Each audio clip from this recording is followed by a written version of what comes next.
23শে জানুয়ারি মার কাছে শুভরাত্রির প্রার্থনা।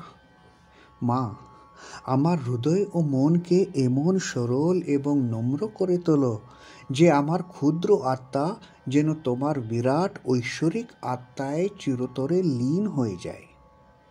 আমার ক্ষুদ্র আমি থেকে সমস্ত আত্মগৌরব ও অহংকার দূর করে দাও এবং আমাকে একটি শিশুর অহংবোধ দাও, যাতে আমি যেন সর্বদা তোমার উপর নির্ভর করি, যেমন একটি শিশু তার মায়ের উপর নির্ভর করে। মা, আমাকে আশীর্বাদ করো যে আমি যেন সর্বদা অন্যদের সাহায্যের হাত বাড়িয়ে দিতে পারি এবং তোমার সন্তানদের সেবা করার জন্য নিজেকে সম্পূর্ণভাবে সমর্পণ করতে পারি। আমাকে তোমার হাতের একটি সক্ষম যন্ত্র বানিয়ে দাও, যাতে তোমার সন্তানরা তোমার এই ছোট্ট শিশুর মাধ্যমে তোমার দৈবী বাণী শুনে আনন্দ এবং শান্তি লাভ করে। জয় মা, জয় মা, জয় মা।